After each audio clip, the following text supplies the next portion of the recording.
Bom dia, estou aqui mais uma vez, galerinha do 8º ano, gravando as nossas aulas, para que chegue aí até a casa de vocês. Espero que vocês estejam gostando aqui das minhas aulas de história, das minhas aulas de literatura, ok? Então, hoje eu vou trabalhar aqui, com vocês nessa aula extra, que é para a gente poder dar uma adiantada no nosso livro.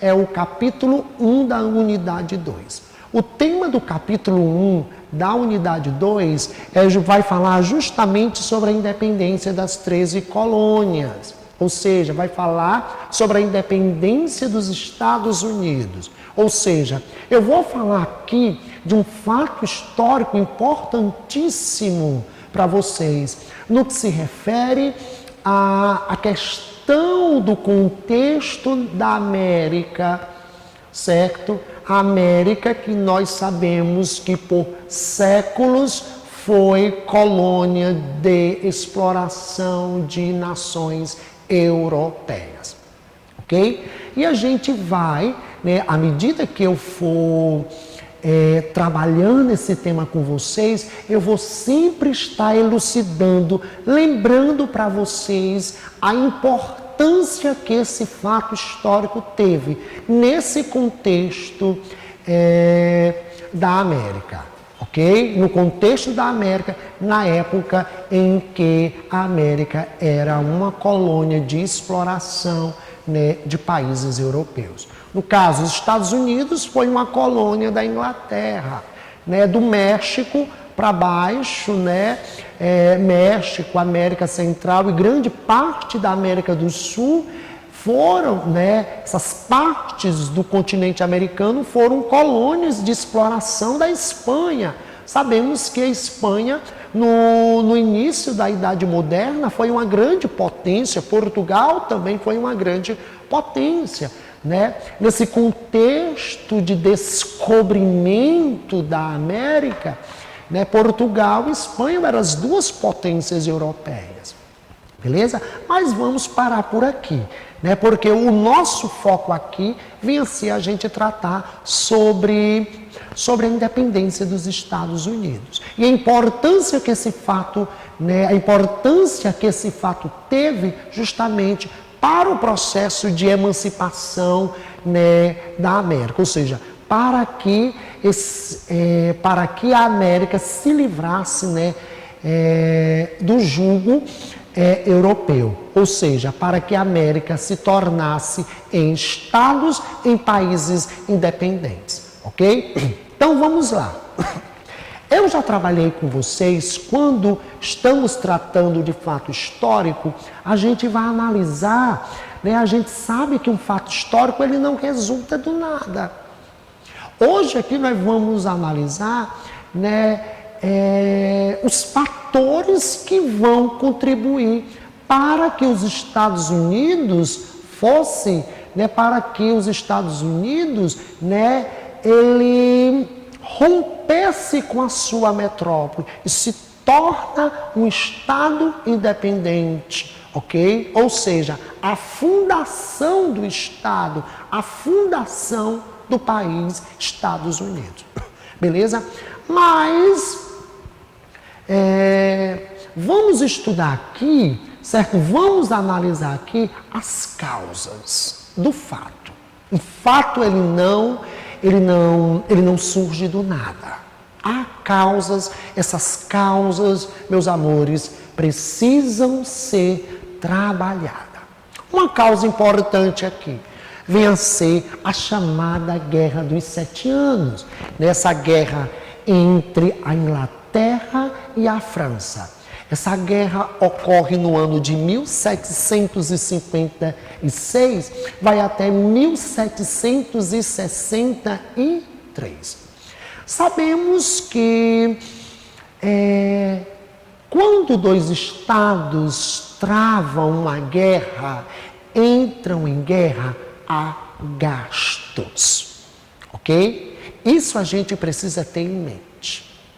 A Inglaterra, ela vence a França, mas os cofres do Estado inglês, eles são esvaziados, justamente pelo fato dos gastos que a Inglaterra teve para manter esta guerra por 7 anos. Esse fato histórico aqui ele é importante. Por quê? A Inglaterra está precisando de dinheiro. Para que a Inglaterra sanasse, para que a Inglaterra pudesse arrecadar dinheiro, a Inglaterra ela vai se voltar para onde? Para suas colônias aqui na América, para suas 13 colônias.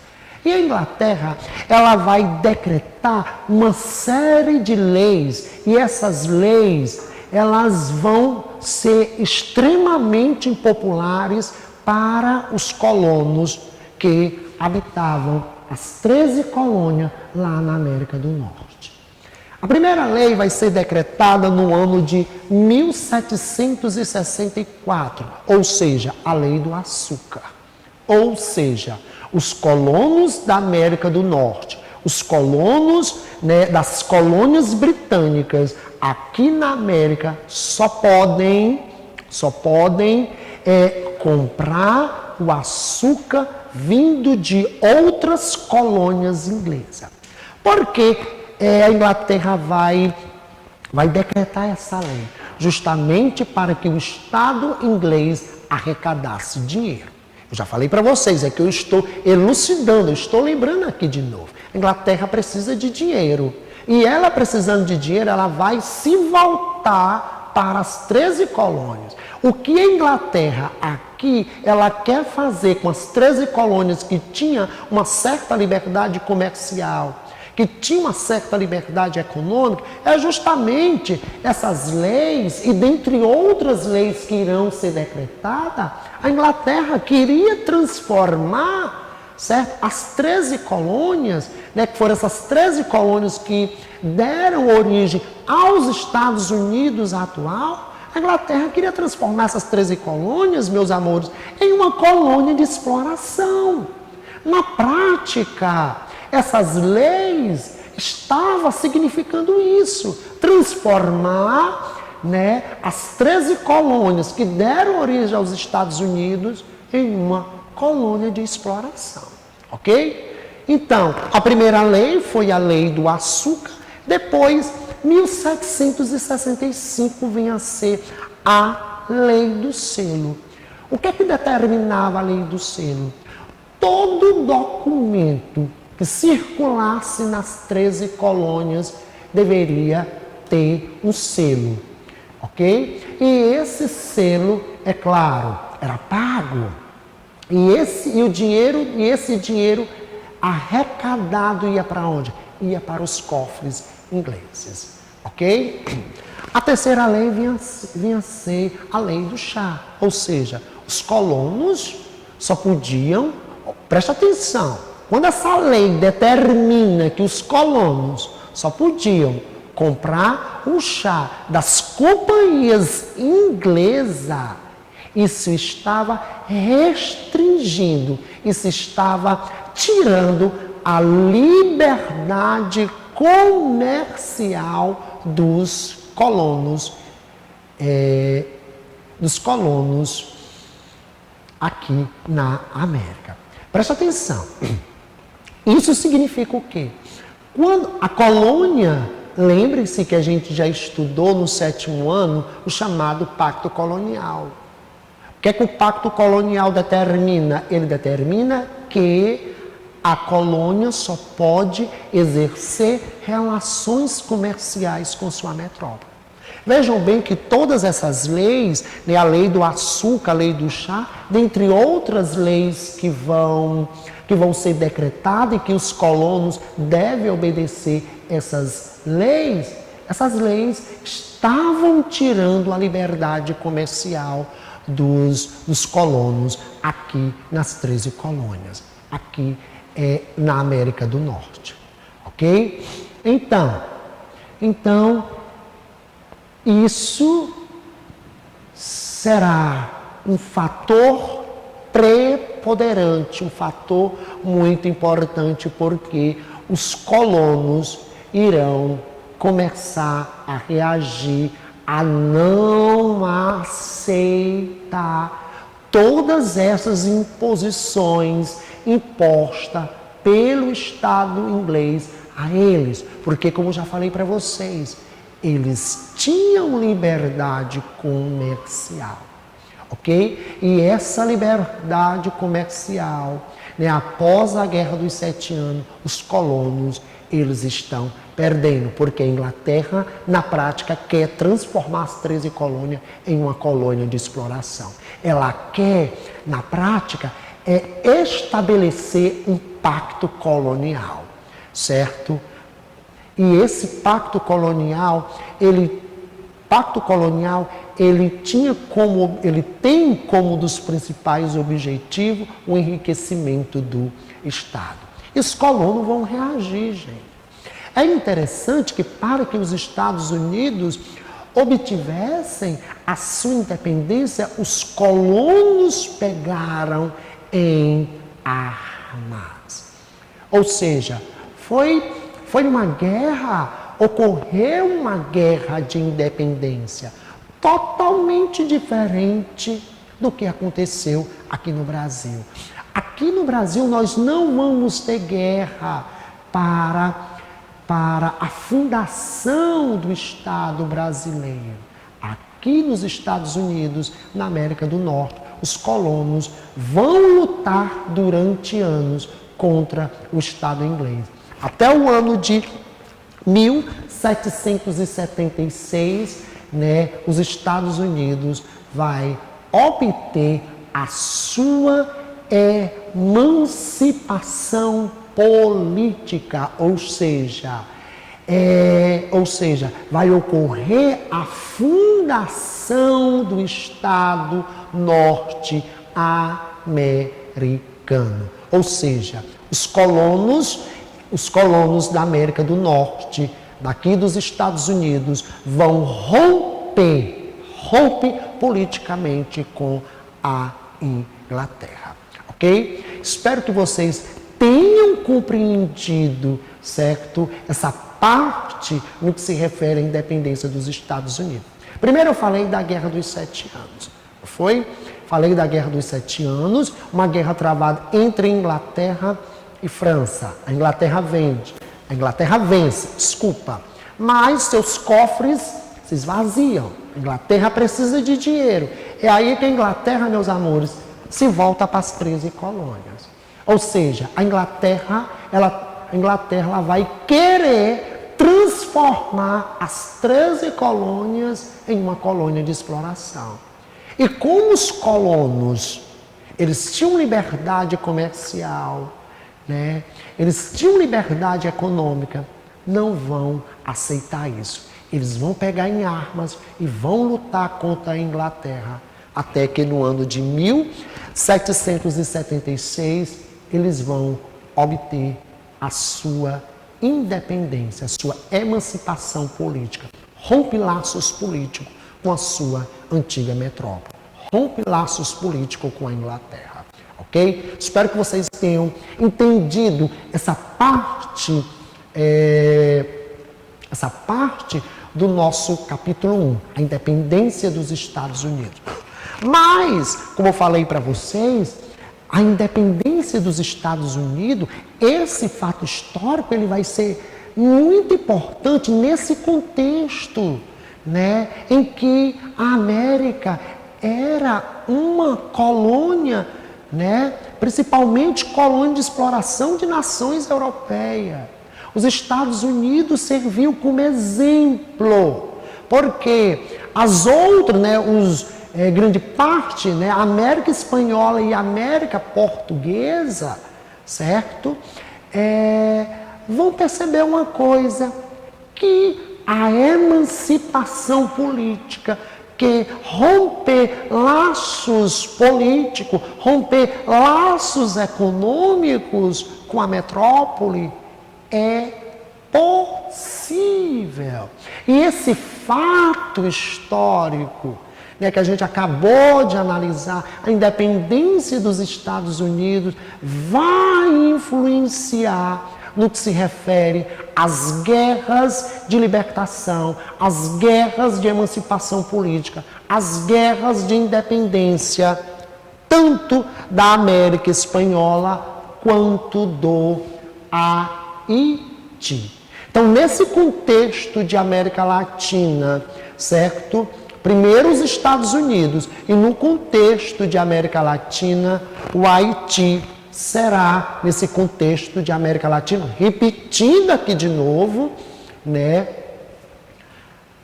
a primeira, né, nação, né, a se tornar independente. No caso, o Haiti era uma colônia de exploração de quem? Francesa. Por isso que ele faz parte da América Latina. Justamente pelo que o francês é uma língua que veio do latim. O Haiti que fica, né, que é uma ilha, né, que fica na América Central, né, e é interessante que esse processo de independência do Haiti não vai partir da elite, né, da elite colonial, vai partir justamente da classe social mais explorada do Haiti, que são os negros que trabalham, né, no regime, que trabalham, produzem riqueza, né, mediante a escravidão. Os negros escravizados do Haiti são eles que vão pegar em armas e vão expulsar os colonizadores brancos, vão expulsar essa elite branca e vão fundar, né, o Estado haitiano, ok? E esse fato que a gente acabou de analisar, que foi a independência dos Estados Unidos, ele vai, é claro, exercer uma influência no que se refere à emancipação, à independência política do Haiti, ok? Tanto do Haiti quanto da América Espanhola, inclusive também aqui no Brasil, ok? Aqui também no capítulo 1 da unidade 2, nós vamos ter também, ele vai tratar também de duas revoltas, né, de duas revoltas que vão ocorrer aqui no Brasil. No caso, essas revoltas vão ocorrer no finalzinho do século XVIII. Preste atenção, olha aí o contexto histórico. Nós vamos ter a Inconfidência Mineira, 1792. E nós vamos ter a Conjuração Baiana, 1798. Ou seja, no final do século XVIII, nós vamos ter o quê? Duas revoltas, certo? E é claro que essas duas revoltas, a Inconfidência Mineira, né, que essa revolta ela foi liderada pela elite, que isso é muito importante. E a Conjuração Baiana, ela tem a participação da elite, mas ela também tem a participação de setores populares, ou seja, ela tem uma participação popular. E essas duas revoltas, elas vão o quê? Elas vão, é claro, sofrer influência desse fato. Essas duas revoltas, elas vão sofrer influência, né, desse fato histórico que foi a independência dos Estados Unidos. Mas, ao fazer a análise dessas duas revoltas, é interessante a gente ter em mente uma coisa. Tanto a Inconfidência Mineira de 1792 quanto a Conjuração Baiana de 1798, ambas têm aqui algo em comum. Ambas querem o quê? Querem romper laços políticos com Portugal. E é claro, se rompe laços políticos, é claro que rompe laços econômicos também com Portugal. E fundar, certo? E fundar um Estado, e esse Estado adotar como forma de governo o quê? Uma república. Presta atenção. Sobre a importância que esses dois fatos históricos eles vão ter nesse contexto de América, nesse contexto de Brasil, no final do século XVIII. Romper laços políticos com Portugal. tanto a Inconfidência Mineira quanto a Conjuração Baiana, ok? Porque ambos os movimentos, né, que são movimentos separatistas, vocês também devem ter isso em mente, movimento separatista, porque eles têm como objetivo romper laços políticos com Portugal. Mas ambos vão se diferenciar, principalmente aqui no que se refere à composição social, né, dessas pessoas que vão, no caso que vão, né, planejar, no caso da Inconfidência Mineira, né, os inconfidentes, os revoltosos, eles pertencem à elite mineira do século XVIII. Já no caso da Conjuração Baiana, né, que vai acontecer anos depois, né, a composição social do movimento, né, é diferente. Porque aqui na Conjuração Baiana nós vamos ter membros da elite, membros do que hoje chamamos de classe média, né? E nós vamos ter também a participação popular no movimento. Mas, o que vai acontecer aqui na Conjuração Baiana? A elite se afasta do movimento justamente quando o movimento ele quer o quê? Ele quer reformas sociais, principalmente no que se refere à questão da igualdade. Essa elite ela vai romper com o movimento. Mas vamos voltar aqui para a Inconfidência Mineira.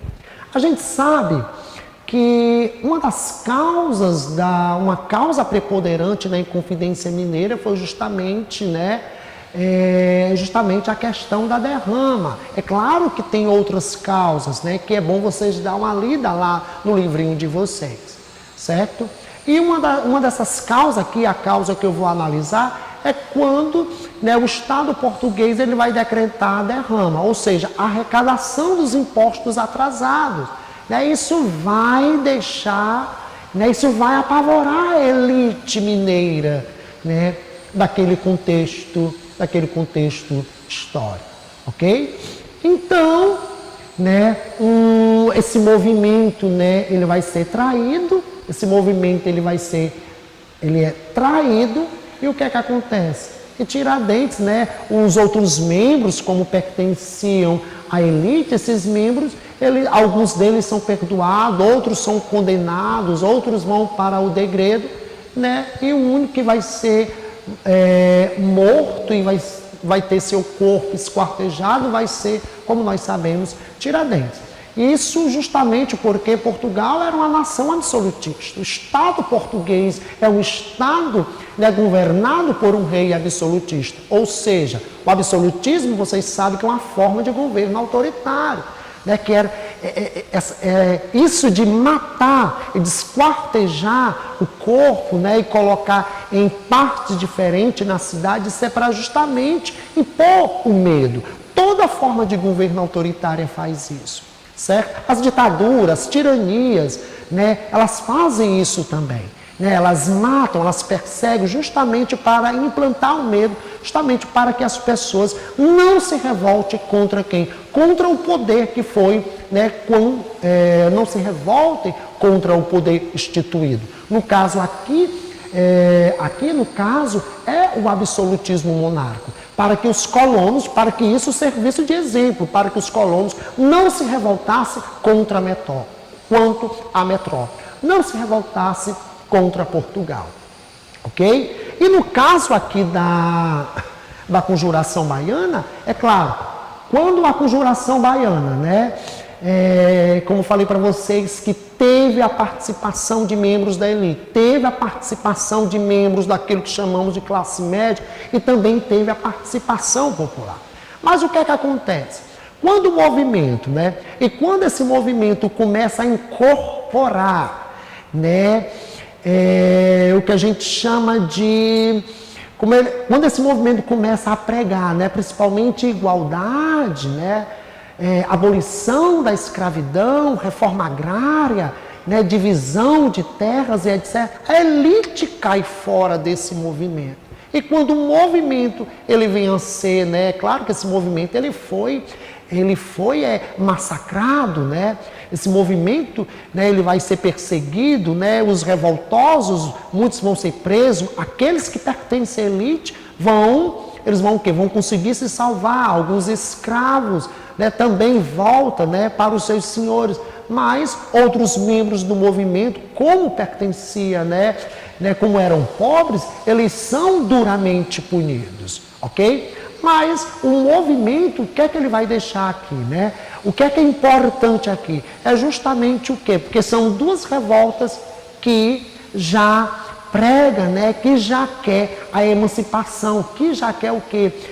Romper laços políticos com Portugal, ok? Então, vou encerrar por aqui minha aula, espero que vocês tenham gostado da aula, espero que vocês também tenham compreendido a aula. Faça uma leitura aí do capítulo de vocês, tá bom? Lembrando a vocês, é o capítulo 1 da unidade 2, ok? A próxima aula a gente já encerra o nosso livro.